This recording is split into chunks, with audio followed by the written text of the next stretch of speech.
untuk kembali duduk bersama mengkaji kitab Taujihat Islamiyah li Islahil Fardi wal Mujtama' yang ditulis oleh Fadilatul Syekh Muhammad bin Jamil Zainu rahimahullahu ta'ala. Salawat dan salam semoga selalu Allah berikan kepada Nabi kita Muhammad sallallahu alaihi wa ala alihi wasallam, pada keluarga beliau, para sahabat, serta orang-orang yang mengikuti beliau sampai hari kiamat. Dengan nama-nama Allah yang husna dan sifat-sifat yang ulia, kita berdoa, Allahumma inna nas'aluka ilman nafi'an wa rizqan tayyiban wa amalan mutaqabbala.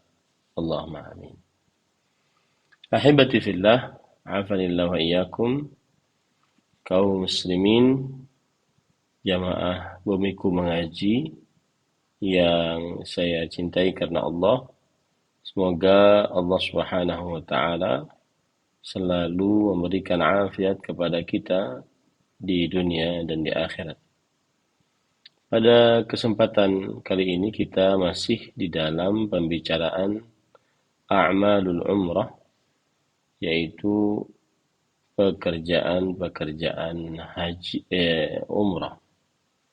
Pekerjaan umrah. Dan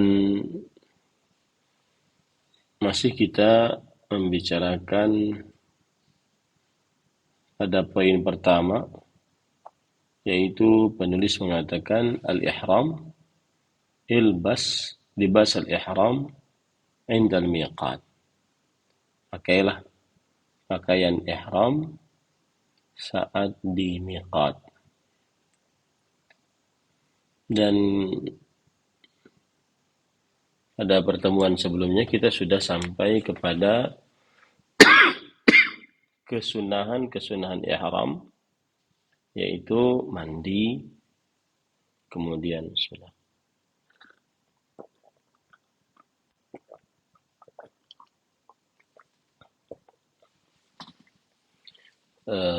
Berihram bagi laki-laki dengan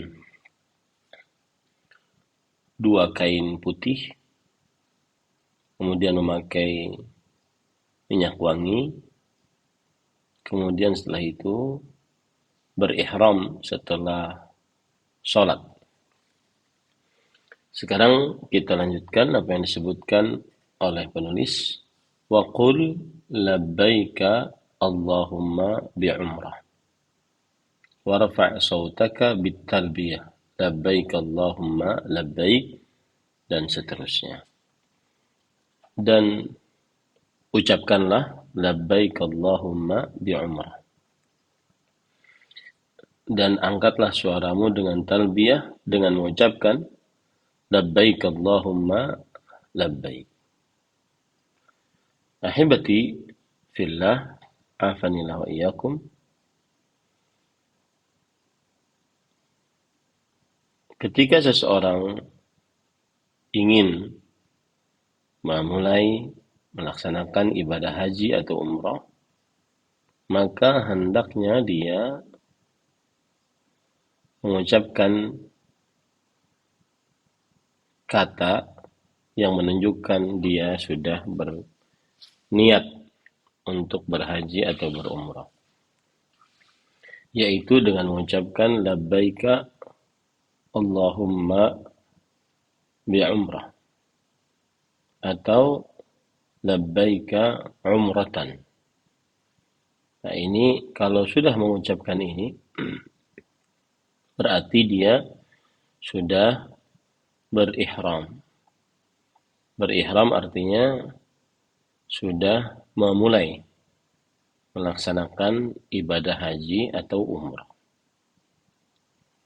Nah, sebelum kita membahas tentang talbiyah, ada perkataan di sini, ilbas libas al-ihram 'inda al-miqat, yang artinya pakailah pakaian ihram ketika di miqat. Nah, kita ingin pelajari dulu ini tentang kata miqat. Apa pengertiannya dan apa miqat haji dan juga miqat umrah. Miqat secara bahasa artinya adalah al-waqtul madrub lil fi'li wal mawdi', yaitu waktu yang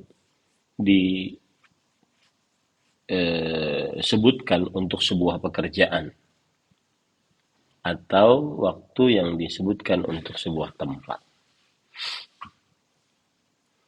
Ini adalah arti miqat secara bahasa. Adapun arti miqat secara istilah syariat yaitu zamanun nusuk wa mawdi'ul ihrami lahu. Miqat artinya adalah waktu manasik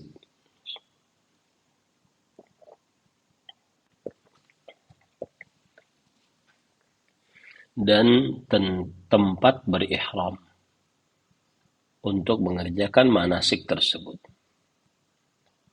Jadi miqat artinya adalah waktu manasik dan tempat berihram untuk mengerjakan manasik tersebut.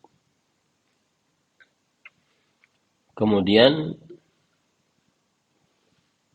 miqat kalau dilihat dari waktunya, maka waktu miqat untuk berumrah atau miqat yang merupakan waktu untuk berumrah, maka boleh saja dilakukan kapan saja selama setahun, di hari apapun, di malam apapun. Dan ini adalah mazhab Syafi'i, mazhab Hambali. Dan ini pendapat sebagian ulama salaf. Dan ini adalah pendapat yang dipilih oleh Imam Asy-Syaukani rahimahullah. Ulama salaf yang dimaksud adalah Umar bin Khattab, Ali bin Abi Thalib. Baik, berarti miqat yang artinya adalah waktu untuk berihram mengerjakan ibadah umrah ini diperbolehkan di setiap waktu dari waktu-waktu selama setahun. Dalil yang menunjukkan akan hal ini adalah hadis yang diriwayatkan oleh Imam Bukhari dan Muslim dari Abu Hurairah radhiyallahu anhu bahwa Rasulullah sallallahu alaihi wasallam bersabda, "Al-umrah ila al-umrah kaffaratun lima bainahuma wal hajjul mabrur laisa lahu jazaa'un illa al-jannah." Yang artinya mengerjakan ibadah umrah kepada ibadah umrah yang lainnya adalah menghapuskan dosa-dosa di antara keduanya. Dan ibadah haji yang mabrur tidak ada pahala untuknya kecuali surga. Sisi pendalilan dari ayat ini bahwa Rasulullah SAW mengkhususkan umrah dan tidak membatasi waktunya. Ini menunjukkan bahwa umrah dianjurkan di setiap waktu. Kemudian juga sisi pandang dari hadis ini adalah bahwa asal hukum berumrah tidak terlarang kapan saja. Maka pada saat itu jika telah disyariatkan berumrah dan tidak ada dalil yang melarang untuk mengerjakannya, menunjukkan bahwa disyariatkannya berumrah kapan saja. Tapi kalau seandainya ada yang bertanya, kapan waktu paling afdal untuk berumrah? Maka berumrah di dalam bulan Ramadan adalah waktu yang paling afdal dengan kesepakatan mazhab fikih yang 4. Mazhab Hanafi, Maliki, Syafi'i, dan Hambali. Hal ini berdasarkan hadis riwayat Bukhari dan Muslim bahwa Rasulullah sallallahu alaihi wasallam bersabda, "Fa idza kana Ramadan ya'tamiri fihi, fa inna umratan fi Ramadan hajjah." Ya, artinya jika pada bulan Ramadan, maka hendaknya engkau wahai perempuan berumrah. Karena sesungguhnya umrah di dalam bulan Ramadan adalah haji. Dalam riwayat lain, yaitu riwayat Bukhari dan Muslim, fa inna umratan fihi ta'dilu hajjah. Sesungguhnya berumrah di dalam Ramadan senilai berhaji.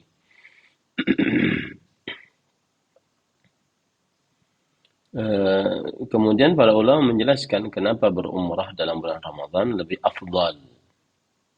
Karena terkumpul keutamaan waktu dan keutamaan tempat. Waktunya yaitu bulan Ramadan, tempatnya itu Makkah Al-Mukarramah.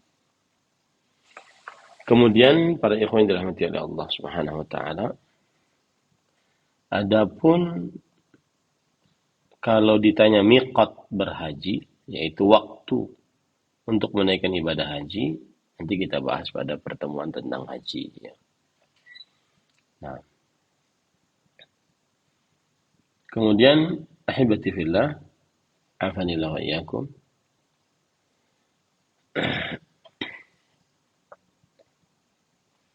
Adapun tentang miqat yang berkaitan dengan tempat. Miqat yang berkaitan dengan tempat. Maka miqat yang berkaitan dengan tempat telah ditetapkan oleh Rasulullah sallallahu alaihi wasallam. Yaitu yang pertama Dzulhulaifah. Ini adalah miqat yang telah ditentukan tempatnya oleh Rasulullah SAW untuk penduduk kota Madinah. Dan siapa saja yang melewati miqat tersebut selain penduduk kota Madinah. Dan dia, Dzulhulaifah, terkenal tempat yang sudah dimaklumi. Dia adalah awal mula jalan dari kota Madinah menuju kota Mekah. Dan antara kota Madinah dengan Dzulhulaifah sekitar 13 km saja. Dan antara Dzulhulaifah dengan kota Mekah sekitar 408 km. Maka miqat Dzulhulaifah ini adalah miqat yang paling jauh dari kota Mekah. Miqat Dzulhulaifah adalah miqat yang paling jauh dari kota Mekah. Kemudian juga Dzulhulaifah dinamakan dengan Abar Ali. Abar Ali. Maka orang Indonesia biasanya menyebut Bir Ali. Bir artinya adalah dari bir, yaitu sumur Ali.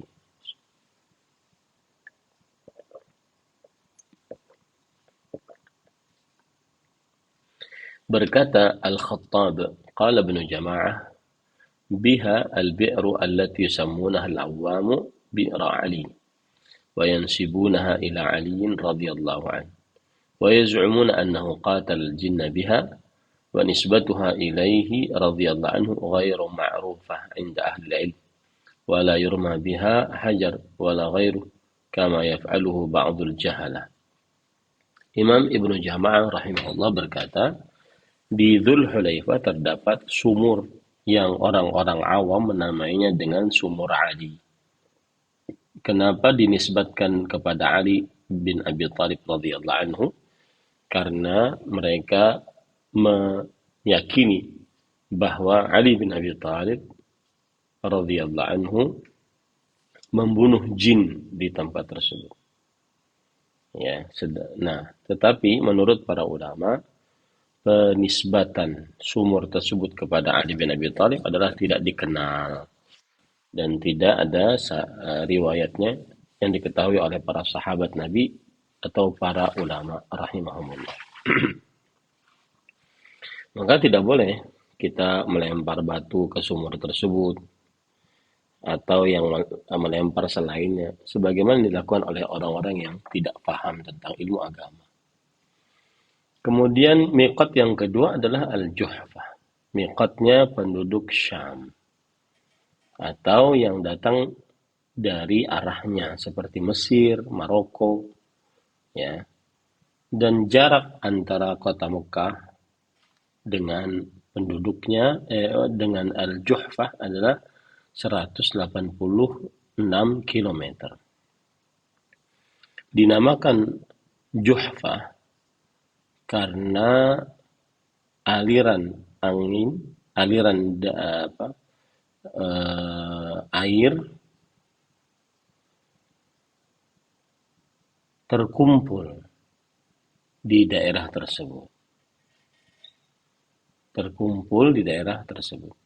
Dan daerah itulah yang Rasul Shallallahu Alaihi Wasallam berdoa kepada Allah agar agar penyakit demam yang ada di kota Madinah dipindahkan ke daerah Juhfah. Dan pada waktu itu Juhfah adalah perkampungan kaum Yahudi. Ya, dan tidak ada seorang pun yang beragama Islam pada waktu itu. Kemudian yang kedua adalah Qarnul Manazil atau yang disebut dengan As-Sailul Kabir atau yang disebut dengan As-Sailul Kabir. Dan ini adalah miqatnya penduduk kota Najd. Kota Najd ya, seperti sekarang Riyadh, kemudian Dammam, Jubail, Bahrain. Itu yang disebut dengan kota Najd. Dan Qarnul Manazil adalah gunung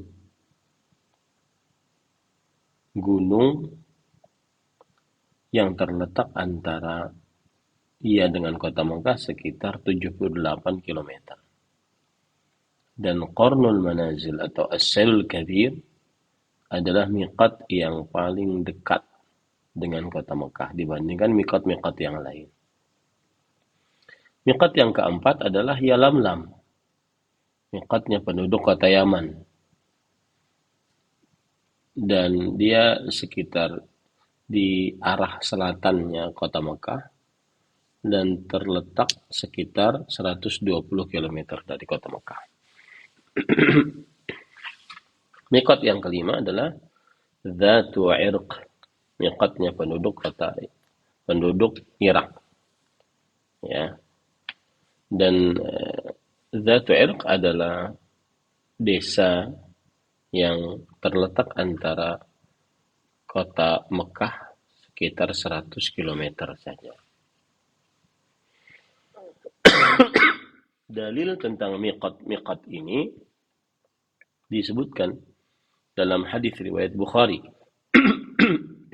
dari Abdullah bin Abbas radhiyallahu anhuma. Beliau bercerita, waqata Rasulullah SAW di ahli Madinah Dzul Hulaifah wa li ahli Syam al-Juhfah wa li ahli Najd al-Qarn al-Manazil wa li ahli Yaman Yalamlam fahunna lahunna wa liman ata alaihinna min ghairi ahlihinna liman kana yuridu al-hajj wal umrah faman kana dunahunna famahalluhu min ahlihi wa kadzalika hatta ahlu Makkah yuhilluna minha. Rasulullah Shallallahu Alaihi Wasallam membatasi untuk penduduk kota Madinah Dzulhulaifah dan untuk penduduk negeri Syam Al-Juhfah dan untuk penduduk Najd Qarnul Manazil dan untuk penduduk Yaman Yalamlam. Maka miqat tersebut adalah bagi penduduknya dan bagi siapa yang melewati atasnya dari selain penduduknya yang menginginkan mengerjakan ibadah haji atau umrah. Nah, barang siapa yang sebelum dari miqat tersebut, maka rumahnya adalah miqatnya. Demikian pula penduduk kota Mekah. Mereka berihram dari rumahnya masing-masing.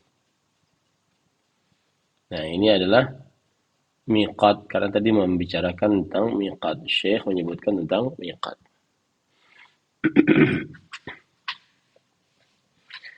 Kemudian berkaitan dengan miqat juga, wajib berihram dari miqat bagi siapa yang melewatinya karena ingin mengerjakan ibadah haji atau umrah. Wajib berihram dari miqat. Dan dalilnya yang sudah kita sebutkan tadi.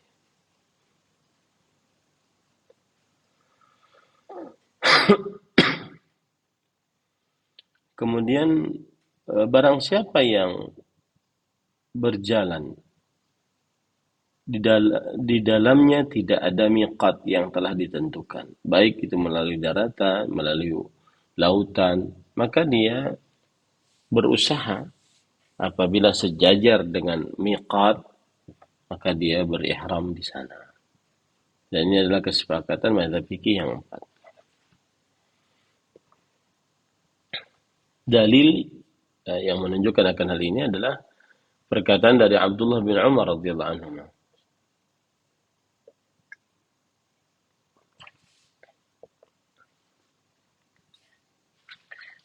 Di situ disebutkan fanzur hadwaha min tariqikum fahadda lahum dzata irqin. Maka perhatikanlah yang sejajar dari jalan kalian dengan miqat tersebut. Nah, ini perkataan dari Abdullah bin Umar riwayat Bukhari. Kemudian pada ikhwan dirahmati oleh Allah, apakah Jeddah adalah miqat? Maka Jeddah bukanlah miqat dan tidak diperbolehkan bagi seorang pun melewati miqatnya dan berihram dari Jeddah, yaitu dari kota Jeddah, kecuali dia tidak mendapati tempat yang sejajar dengan miqat sebelumnya. Maka pada waktu itu dia berihram darinya. Seperti misalkan ada orang yang datang dari laut, dari jalan laut, yaitu dari Sudan. Maka pada saat itu dia tidak berihram di pada miqat karena memang miqatnya tidak dia lewati. Tapi dia berihram di Jeddah, ya. Dan inilah pilihan dari pendapat dari Imam Ibnu Baz, Imam Ibnu Utsaimin.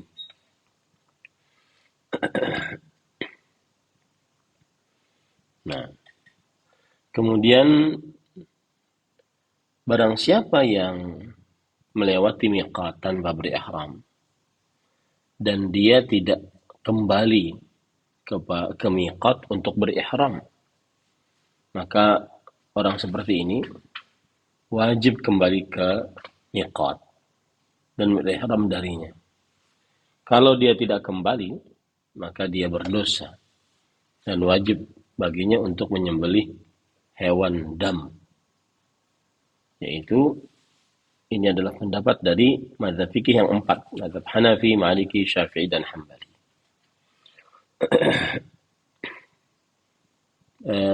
Berarti dia wajib kembali sebenarnya ke miqat.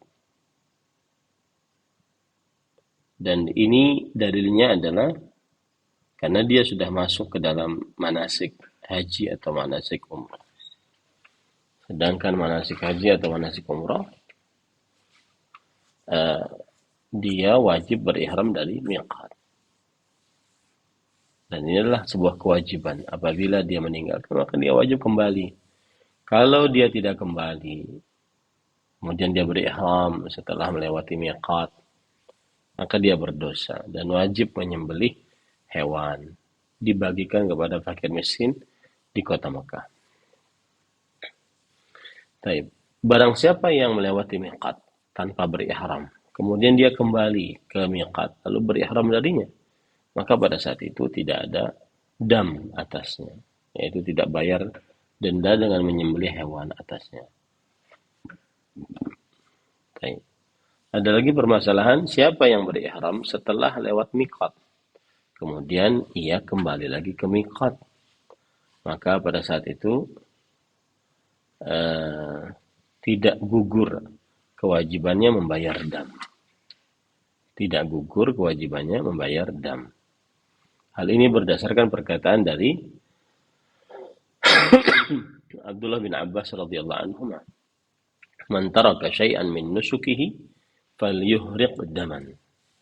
Barang siapa yang meninggalkan sesuatu dari kewajibannya, maka hendaklah dia menyembelih hewan.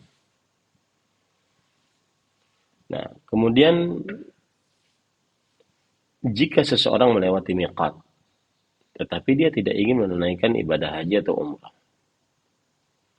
lalu kemudian baru setelah melewati miqat, baru dia ingin menunaikan ibadah haji atau umrah, maka pada saat itu dia berihram di tempatnya. Dia berihram di tempatnya. Sebentar ya.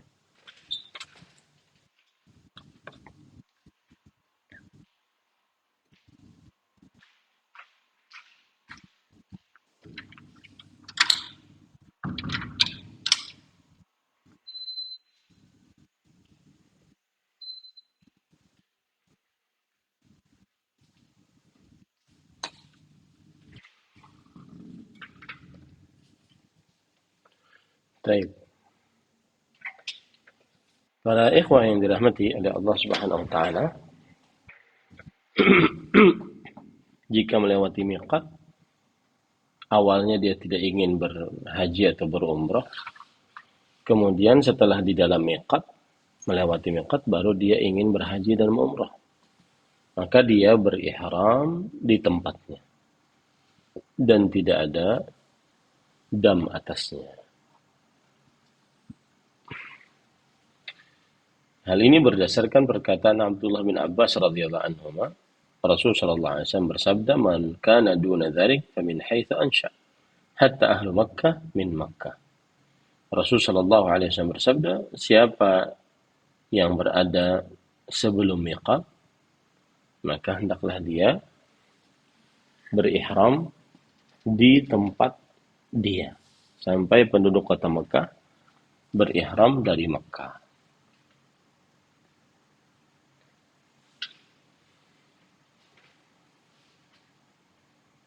Nah,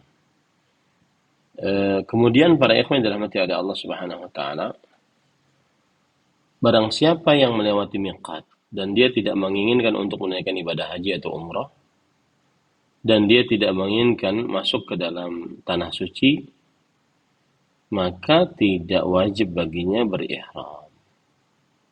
Tidak wajib baginya berihram. Kemudian, siapa yang melewati miqat dengan maksud masuk ke kota Mekah, tidak melaksanakan ibadah haji atau umrah, maka pada saat itu dia tidak wajib untuk berihram. Dia tidak wajib untuk berihram.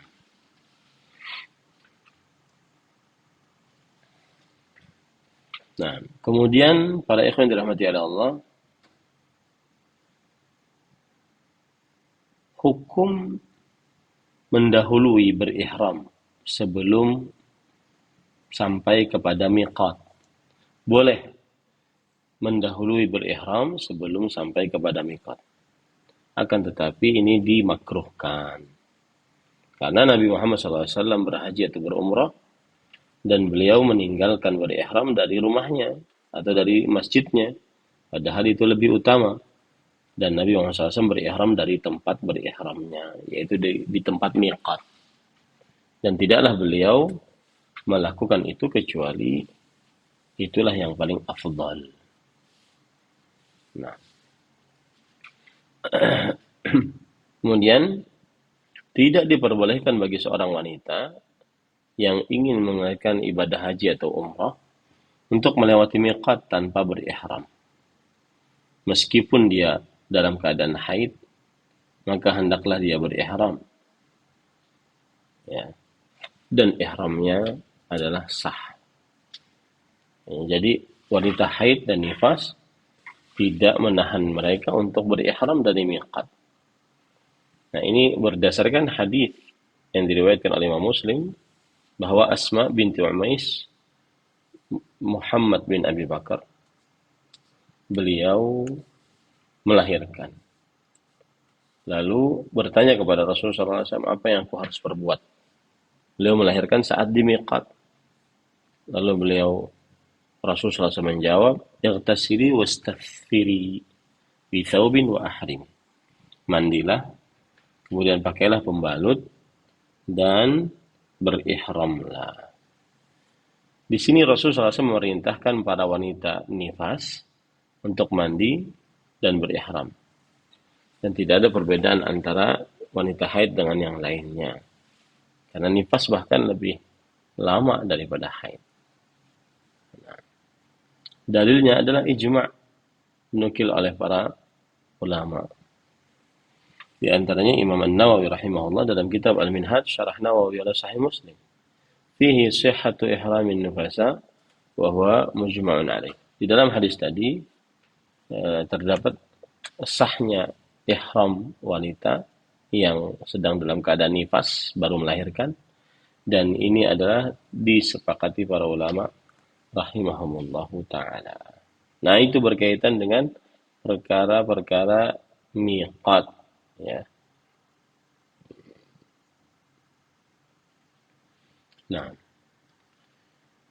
kemudian para ikhwan yang dirahmati oleh Allah Subhanahu wa taala, kita akan bahas yang berkaitan dengan talbiyah, karena tadi disebutkan tentang talbiyah. Apa itu talbiyah? Secara bahasa, talbiyah adalah ijabatul munada, yaitu pemenuhan panggilan. Itu namanya talbiyah. Adapun talbiyah secara istilah syariat adalah ucapan seorang yang sedang berihram, labbaik Allahumma labbaik, labbaik la syarika laka labbaik, innal hamda wan ni'mata laka wal mulk la syarika lak. Hal ini berdasarkan hadis riwayat Bukhari dan Muslim dari Abdullah bin Umar radhiyallahu anhuma.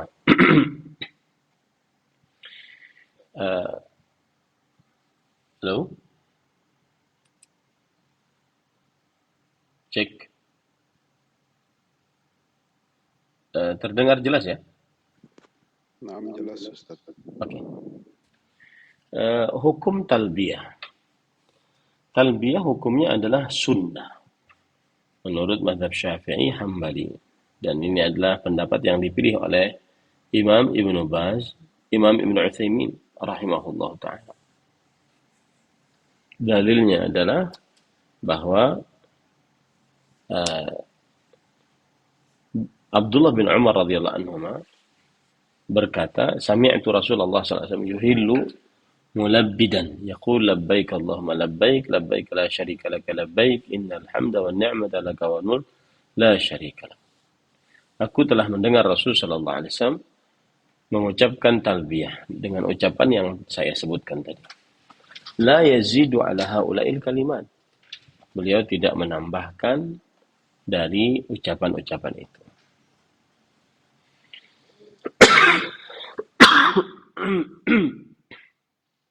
Dan Rasul sallallahu alaihi wasallam mengucapkan talbiyah setelah beliau mengucapkan ihram. Ya, jadi setelah mengucapkan labbaika umratan atau labbaik Allahumma bi umrah, haruslah itu beliau mengucapkannya. Kemudian disunnahkan bagi laki-laki untuk mengangkat suara dengan talbiyah. Dan ini disepakati oleh mazhab fikih yang 4. Ini disepakati oleh mazhab fikih yang mazhab Hanafi, Maliki, Syafi'i, dan Hambali. Dan dihikayatkan ijma' atasnya. Mengangkat suara bagi laki-laki. Hal ini berdasarkan hadis riwayat Imam Abu Daud dari Sa'id bin Khallad Al-Ansari radhiyallahu anhu bahwa Rasulullah sallallahu alaihi wasallam bersabda, "Atani Jibril sallallahu alaihi wasallam fa amarani an amura ashabi wa man ma'i an yarfa'u aswatahum bil ihlal aw qala bit talbiyah yuridu ahadahuma." Jibril alaihissalam telah mendatangiku dan memerintahkanku untuk aku memerintahkan para sahabatku dan siapa saja yang bersamaku agar mereka mengangkat suara mereka saat berihram atau saat bertalbiyah, menginginkan salah satu dari keduanya. Kalau saat berihram berarti mengucapkan dengan keras labbaika umratan atau labbaik Allahumma bi umrah dengan keras. Kalau bertalbiyah berarti mengucapkan labbaik Allahumma labbaik, labbaik la syarika laka labbaik, innal hamda wan ni'mata laka wal mulk la syarika. Nah, kemudian selanjutnya seorang perempuan tidak mengangkat suaranya saat bertalbiyah. Akan tetapi bertalbiyah dengan suara yang cukup didengar oleh dirinya sendiri.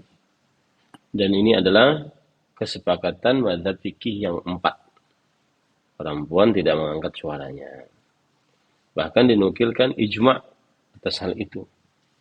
Sebagaimana yang dinukil oleh Imam Ibn Abdul Bar dalam kitabnya Al-Tamhid. Wa ajma'a al-ulama ala anna sunnata fil mar'ah alla tarfa'a sawtaha. Para ulama bersepakat bahwa sunnahnya bagi seorang wanita tidak mengangkat suaranya. Wa inna ma'alaiha an tusmi'a nafsaha fa kharajat min jumlati dhahir al-hadith wa khassat bidzalik. Tetapi seorang wanita hendaknya dia memperdengarkan kepada dirinya. Maka ini tidak terlihat di dalam hadis yang sudah dibacakan tadi. Salah satu sebabnya adalah karena dikhawatirkan seorang perempuan saat mengangkat suara, maka ini menjadi fitnah, yaitu godaan bagi laki-laki. Sebagaimana pendapat dari Imam An-Nawawi rahimahullah. Beliau berkata, wal mar'ah laisa laha rafa'. Perempuan tidak mengangkat suaranya. Li'annahu yukhafu al-fitnah bi sautiha. Karena dikhawatirkan terjadi godaan dengan suara perempuan tersebut. Kemudian dianjurkan memulai talbiyah saat sesudah berihram. Dianjurkan memulai talbiyah saat sesudah berihram. Dan ini adalah kesepakatan mazhab fikih yang 4. Mazhab Hanafi, Maliki, Syafi'i, dan Hambali. Sebagaimana cerita dari Anas bin Malik. Beliau bercerita, Sallan Nabi sallallahu alaihi wasallam bil Madinati 4. Nabi Muhammad sallallahu alaihi wasallam salat di kota Madinah 4 rakaat. Wa bi Dzul Hulaifah raka'atain. Dan beliau salat di Dzul Hulaifah 2 rakaat. Thumma bata hatta asbaha bi Dzul Hulaifah. Falamma rakiba rahiblatahu wastawat bihi ahalla. Kemudian beliau bermalam di Dzul Hulaifah. Setelah masuk waktu pagi, maka beliau naik kendaraannya. Kemudian setelah tetap di atas kendaraannya, maka beliau mengucapkan talbiyah. Kemudian, talbiyah berhenti di dalam haji ketika memulai pelemparan Jumratul Aqabah pada tanggal 10 Dzulhijjah. Ini kalau mau berbicara haji.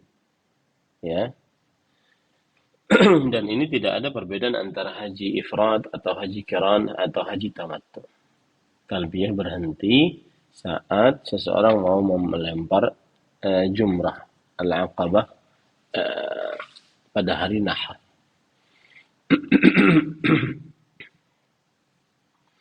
Kemudian talbiyah berhenti bagi umroh itu saat mau memulai tawaf. Ini perhatikan ini. Jadi biasanya kalau sudah masuk hotel ini nggak ada talbiyah lagi. Padahal belum tawaf. Ya. Maka talbiyah berhenti bagi yang berumrah saat mau memulai tawaf. Dan ini adalah madhab Hanafi, Syafi'i, Hambali. Ya. Dan ini pendapat kebanyakan para ulama. Dalilnya berdasarkan perkataan Abdullah bin Abbas radhiyallahu anhu bahwa beliau berkata yulabbil mu'tamiru hatta yaftatih at-tawaf. Orang yang berumrah bertalbiyah sampai dia mau memulai tawaf, baru berhenti talbiyah. Nah, ini yang berkaitan dengan talbiyah. Nah, ya cukup dulu tawaf, insyaallah pertemuan yang akan datang. Nah, silakan.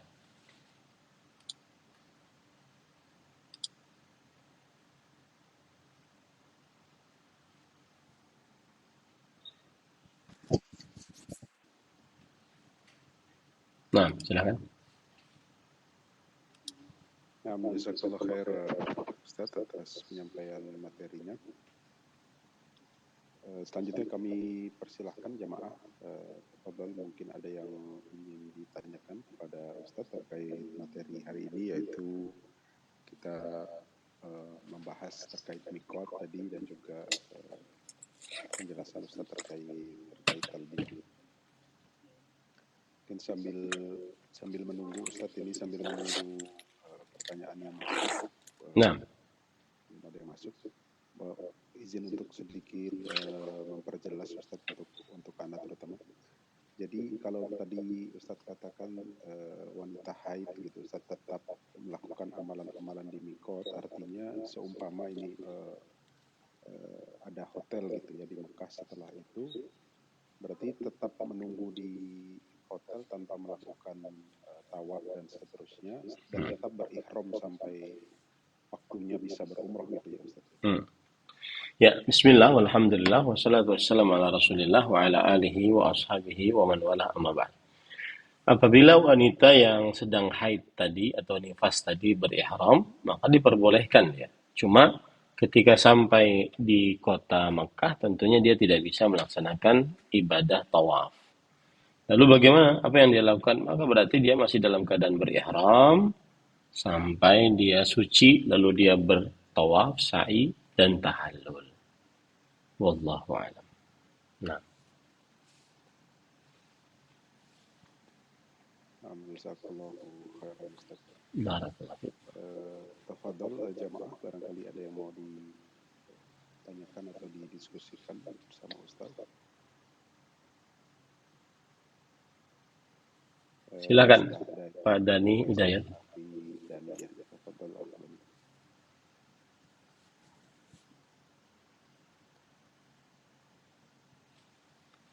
Assalamualaikum Ustaz. Waalaikumsalam warahmatullahi wabarakatuh. Halo Ustaz. Alhamdulillah baik.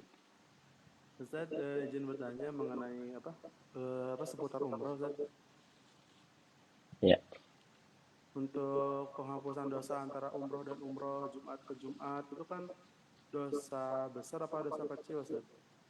Kalau misalkan emang dosa besar hanya dosa kecil saja, berarti untuk dosa besar itu ketika kita bertobat dan kita berumroh itu juga terhapus atau seperti apa Ustaz? Barakallahu fikum Ustaz. Bismillah, walhamdulillah, wassalatu wassalamu ala rasulillah wa ala alihi wa ashabihi wa man wala amma ba'd. Semua amalan yang berpahala menghapuskan dosa, maka dosa yang dimaksud di sini adalah dosa kecil. Ya, dosa yang dimaksud di sini adalah dosa kecil. Adapun dosa besar, maka dia memerlukan taubat. Nah, apabila di dalam berumrahnya dia kemudian bertobat kepada Allah, berarti dia ampuni dosa-dosa besarnya. Wallahu a'lam. Kalau untuk ini Ustaz, kan umroh atau berhaji itu kan panggilan Allah Ustaz. Karena kan realitas sekarang kan bukan hanya orang-orang yang apa ya, ibaratnya ada orang-orang fasik yang ibaratnya malah membuat kesyirikan di sana gitu Ustaz. Itu berarti keundangan Allah juga atau gimana Ustaz? Bismillah, walhamdulillah, wassalatu wassalamu ala rasulillah wa ala alihi wa sahbihi wa man wala amma ba'd. Ada hadis yang berbunyi al-hajj wal mu'tamiru wafdullah. Orang yang menunaikan ibadah haji dan orang yang berumrah adalah wafdullah, yaitu tamu undangan Allah Subhanahu wa taala. Nadahum fa'ajabu, sa'alahum fa'atu. Allah memanggil mereka, kemudian mereka memenuhi panggilan Allah Subhanahu wa taala. Lalu mereka berdoa kepada Allah, lalu Allah mengabulkan doa mereka. Asal hukumnya seperti itu. Tetapi jika ada yang kemudian dia sampai ke Mekah dalam rangka berhaji atau berumrah, kemudian dia melakukan ibadah dan melakukan kesyirikan, maka pada saat itu terhapus amalnya. Ya, maka terhapus amalnya. Nah, wallahu a'lam. Syukran jazakallahu Ustaz.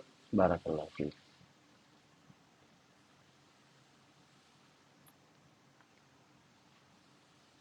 Baik, Ustaz, jazakallahu khair. Sejauh ini persilakan kembali kepada ikhwan dan akhwat yang sekiranya masih ada pertanyaan. Ustaz, persilakan.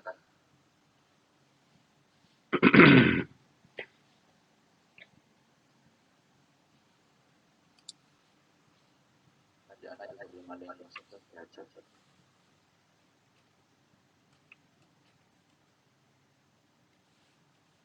Ada satu pertanyaan yang baru masuk ini, anak coba bacakan. Ustaz.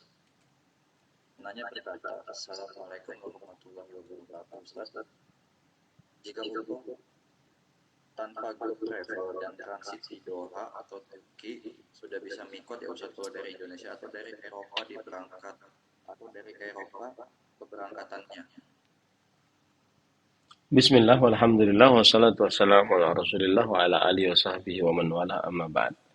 Nah, ini saya tidak tahu ya, kalau seandainya dari Eropa, kemudian dia singgah di Doha, Qatar, apakah dia sudah sampai mikot atau belum, maka dilihat ini, apakah dia melewati mikot yang 5 tadi atau tidak. Kalau dia belum melewati mikot yang 5 tadi, berarti dia berihram. Dan untuk Qatar, kemudian Bahrain, dan sekitar itu, maka dia berihram di As-Sayrul Kabir yang sudah kita sebutkan tadi. Wallahu a'lam.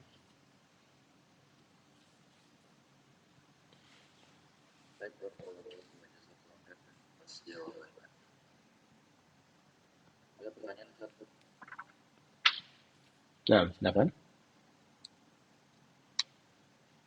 Ustaz, apakah Masjid Aisyah atau Tan'im itu termasuk daripada mikot? Bismillah, walhamdulillah, wassalatu wassalamu ala rasulillah wa ala alihi wa ala sahbihi wa man wala amma ba'd. Begini, para ikhwan yang dirahmati oleh Allah Subhanahu wa taala. Bagi penduduk kota Mekah, apabila dia ingin berihram umrah, maka dia wajib pergi ke tanah halal. Tanah halalnya salah satunya adalah Tan'im. Tanah halal di sini maksudnya bukan tanah suci. Ya. Maka dia berihram di sana. Lalu setelah itu dia mengerjakan tawaf sa'i tahallul. Ini bagi penduduk kota Mekah. Kemudian jika dia berhaji, maka dia berhaji dari rumahnya. Bagi penduduk kota Mekah, tidak perlu dia ke Tan'im. Kemudian para ikhwan dirahmati oleh Allah, lalu Tan'im ini kenapa kemudian dijadikan oleh sebagian orang untuk berihram? untuk mengerjakan ibadah umroh yang kedua, ketiga, dan seterusnya. Maka di sana ada hadis riwayat Bukhari dan Muslim. Dari Aisyah radhiyallahu anha, beliau bercerita, "Ya Rasulullah, i'tamartum wa lam a'tamir." Wahai Rasulullah, kalian sudah berumrah dan aku belum berumrah.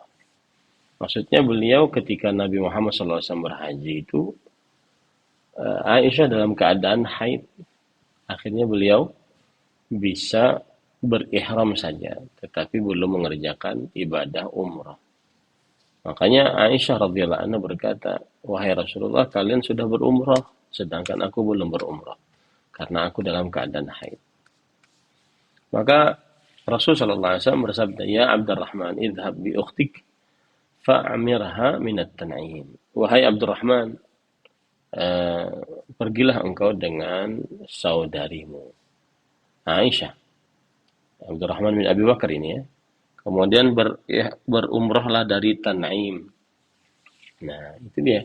Itu cerita ya, kenapa akhirnya orang berumrah dari Tan'im. Nah, tetapi pada ikhwan yang dirahmati oleh Allah Subhanahu wa taala, yang semestinya dilakukan adalah bukan Tan'imnya tetapi tanah halalnya. Bagi penduduk kota Mekah yang ingin berihram umrah, maka hendaklah dia ke tanah halal. Nah, tanah halal ini macam-macam, bisa Arafah dan seterusnya. Ya, tidak mesti harus Tan'im. Tan'im itu disebutkan oleh Rasulullah SAW karena memang dia adalah tanah halal, yang mana penduduk kota Mekah akhirnya kalau ingin berumrah maka dia pergi ke Tan'im atau ke tanah halal lainnya. Nah, tetapi bagi jamaah umrah, apakah disyariatkan untuk dia berumrah berulang kali, ya, dalam satu kali perjalanan? Apakah disyariatkan seperti itu atau tidak? Maka jawabannya, para ikhwan yang dirahmati oleh Allah Subhanahu wa taala,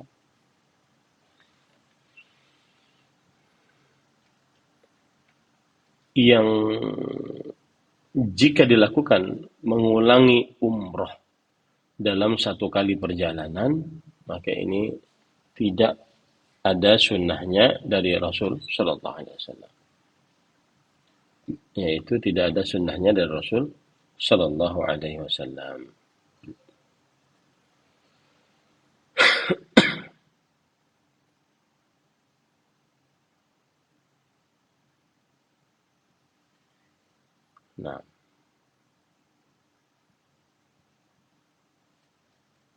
Nah, silakan.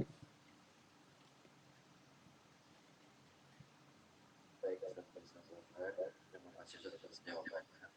Mungkin dari jamaah masih ada yang bertanya. Jadi sebelum saya lanjutkan ya, tadi kita katakan bahwa melakukan ibadah umrah berulang kali dalam satu kali safar ya, akhirnya menyebabkan dia mengambil miqat di mana berihramnya di tanah halal itu, maka kalau ada yang mengerjakan ya berarti tidak mengapa, akan tetapi meninggalkannya lebih utama. Ya, meninggalkannya lebih utama. Nah, wallahu a'lam. Nah, silakan. Baik, di sini sudah ada yang ada Ibu Yuniarti. Silakan Ibu Yuniarti bisa menyampaikan kepada Ustaz. Ya, Assalamualaikum warahmatullahi wabarakatuh, Pak Ustadz. Waalaikumsalam warahmatullahi wabarakatuh.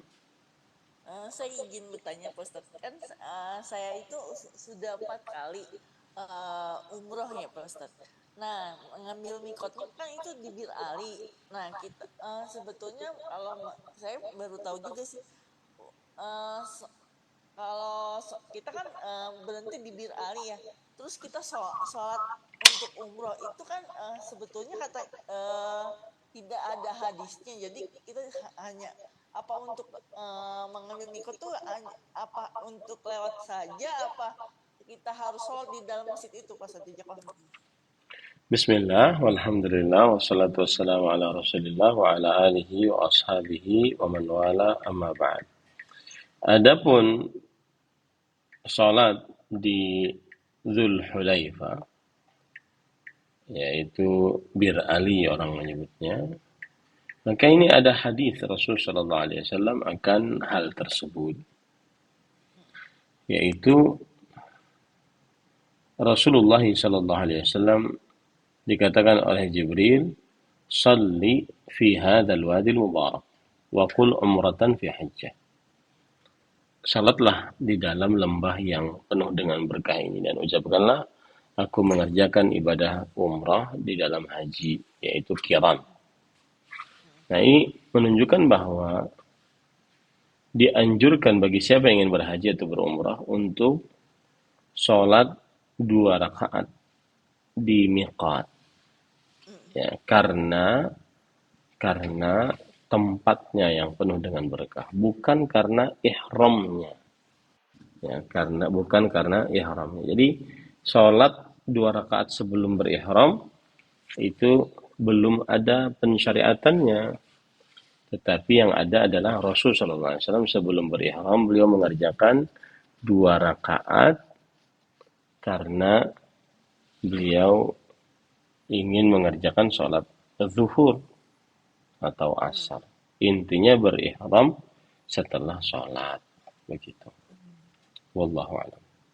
Ya, jazakallah Ustaz atas jawabannya. Assalamualaikum warahmatullahi wabarakatuh. Waalaikumsalam.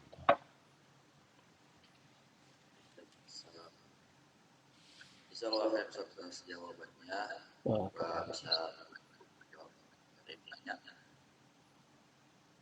Sekiranya masih ada yang ingin bertanya, silakan.